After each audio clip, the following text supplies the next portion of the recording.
Hi there, Andrew Dunkley here, the host of Astronomy Daily, back after a few weeks off, and great to return after my brother Steve looked after the joint for the last few weeks and apparently did a fantastic job. Astronomy Daily, the podcast, with your host, Andrew Dunkley. And it's a big hello to Hallie, our AEI reporter. Hi, Hallie, how are you? Hi, Andrew. Welcome back. How was your trip? Oh, seriously, Hallie, it was fabulous. Saw some amazing places, did some amazing things, met some incredible people. So, yeah, really enjoyed it. I'd ask where you went and what you got up to, but I saw it all online. So no need to explain to me, but maybe the listeners would like to hear about it. Oh, I'll give a brief summary, but I don't want to go on too much about it. But we flew into Milan and spent a few days there and did a day trip to Venice and then caught the fast train at 300 kilometres an hour down to Rome and spent a couple of days there and looked at the ruins and the Colosseum and all that. And then we did 11 days on a cruise and went to all the Greek islands and Santorini, Mykonos, Corfu. We went back down to Sicily and climbed Mount Etna and then over to Naples and walked the streets of Pompeii and saw Athens and awesome trip, just fantastic. Of course, I ran into my usual problem with Google Maps and all of that sort of stuff. Navigation on those things I somehow find very difficult on occasions. And you were supposed to help me with that. Yeah. Sorry about that. Steve proved to be a real handful and took up most of my random access memory. He does that, yes, indeed. Seriously, though, he was great. I'd love to work with him again sometime. Well, that opportunity may well not be far away, Hallie. In the meantime, we should check out what's happening in news. Okie dokes.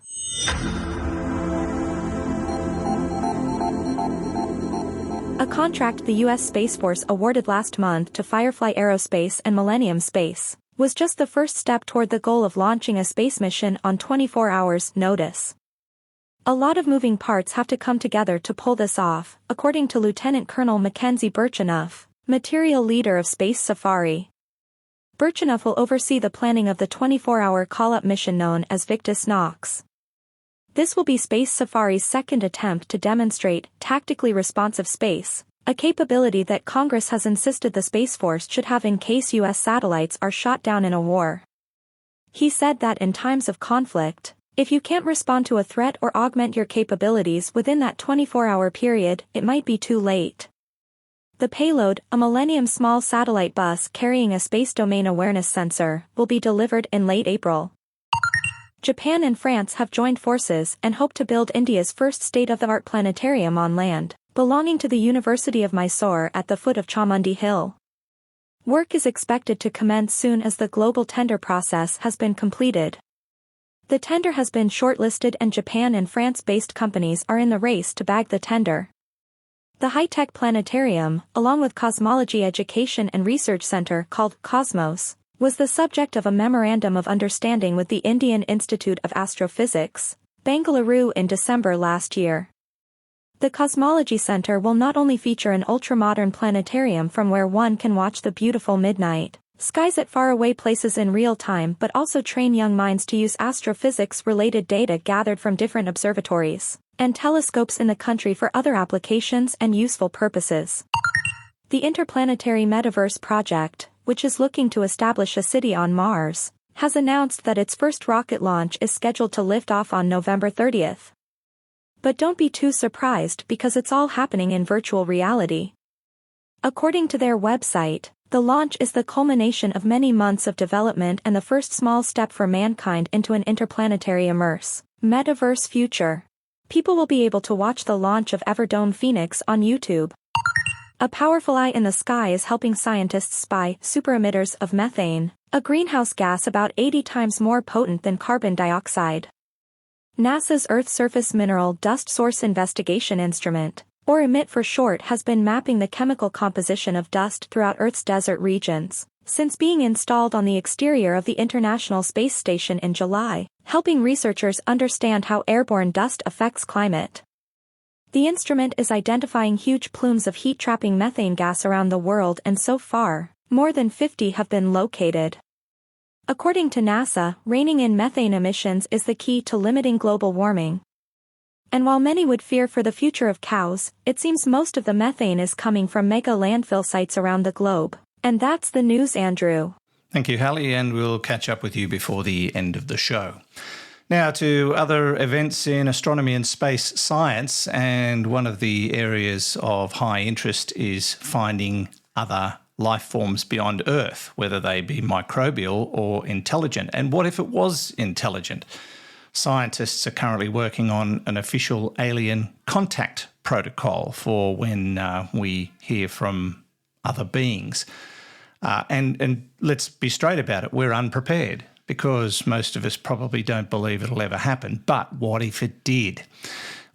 Well, that could be solved because the first time in 35 years, a team of policy experts and scientists have united to establish a set of alien contact protocols for the entire world to follow in the event of a sudden encounter with who knows what or who. Now, it might sound a lot like science fiction, but a computer scientist named John Elliott at St Andrews in Scotland said in a statement, "Science fiction is awash with explorations of the impact of human society following discovery of and even encounters with life or intelligence elsewhere."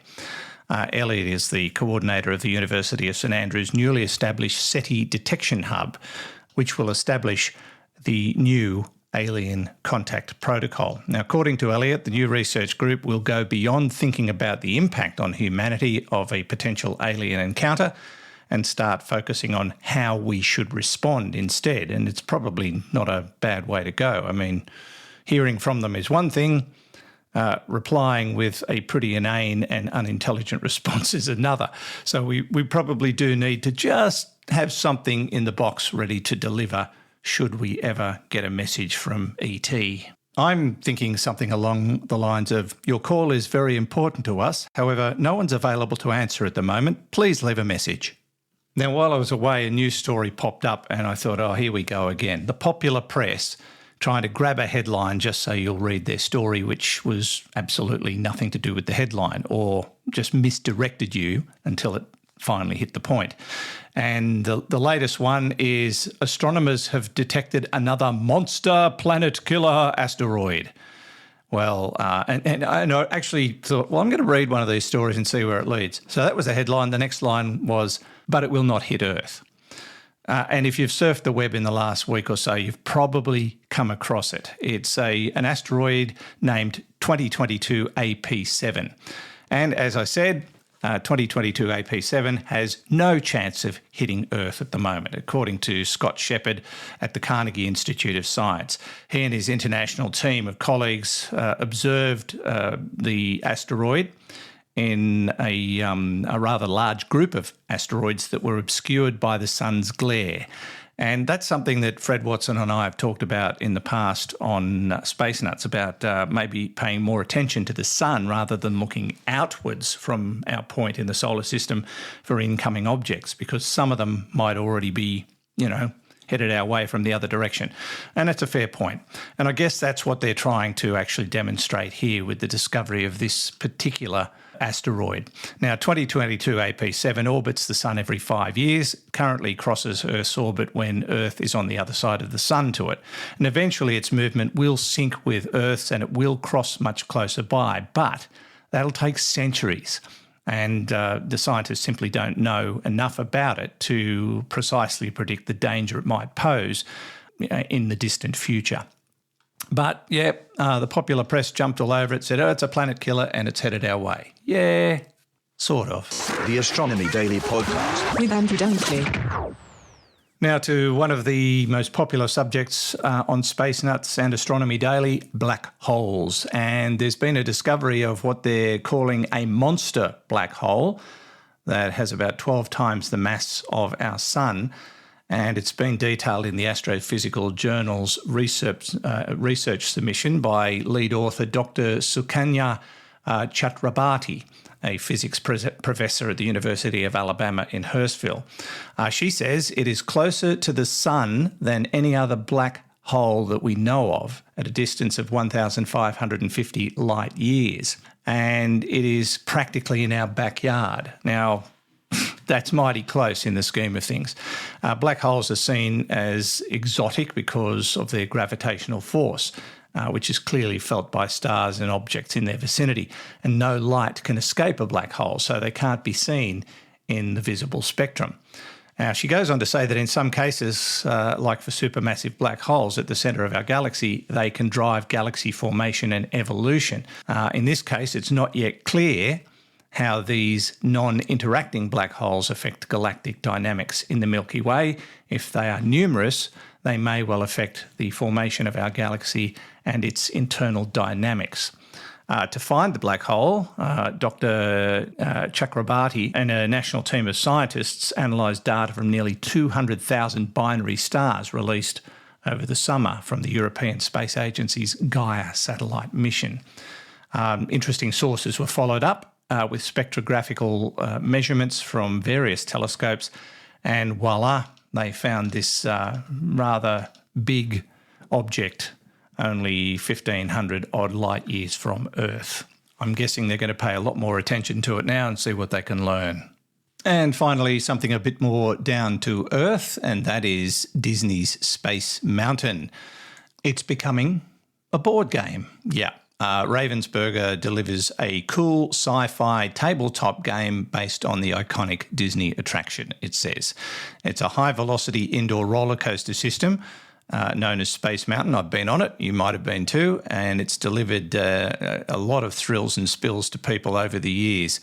It was first launched in Tomorrowland in January of 1975. Well, over the years, 3 other variations of Space Mountain have risen in the theme park, and now the Euro-born gamesters and puzzle makers of Ravensburger have released a family board game based on the famous roller coaster. It's aimed at players 8 years and up who will be whisked into the remote regions of space on a race to visit all 5 starports to finish major objectives. Sounds like fun. I might get it for my grandkids and we can play. That's just about it. Any more from you, Hallie? Yes. Do you like coffee, Andrew? I sure do, but I've got to tell you, the coffee overseas did not hold a candle to the stuff we make in this country. Sorry, don't mean to insult America or Europe, but that's just the way I saw it. Why do you ask? Because it's National Coffee Day. That's not very astronomical, Hallie. It is if your cuppa is out of this world. Oh, dear. Bye, Hallie. Bye. Okay, that's where we're going to leave it for this episode. Thanks for listening. Don't forget to jump on our website and catch the latest episode of Space Nuts and past episodes of same, as well as recent episodes of Astronomy Daily. And while you're there, make sure you check out the Space Nuts shop, and don't forget to leave your reviews on your podcast distributor for both Space Nuts and Astronomy Daily. And you can subscribe to the Astronomy Daily newsletter while you're at it. Okay, until next time, this has been Andrew Dunkley for Astronomy Daily. Astronomy Daily, the podcast, with your host, Andrew Dunkley.